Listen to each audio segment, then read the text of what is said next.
чакаў яго, стоячы ў цесным тамбуры маленькай прадуктовай крамы.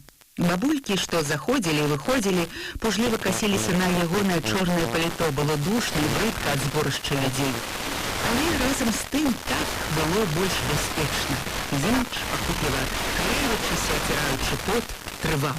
Спачатку ён думаў вярнуцца ў гатэль, разабрацца са сшыткамі Маслоўскага там, але ўжо едучы ў таксі пад бубненне, мапы горада ды ваколіц, накіданыя ад рукі, і схемы асобных будынкаў.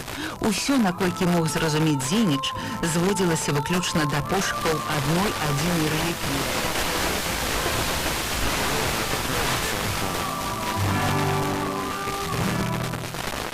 Шановныя аматары дэтэктыва, вы слухалі працяг прыгодніцкага дэтэктыва беларускай пісьменніцы Маргарыты Латышкевіч «Уласны крыж». На гэтым я, Ліка Пташук, развітваюся з вами да наступнай літаратурнай сустрэчы. Аліса, а што слухаеш ты? Я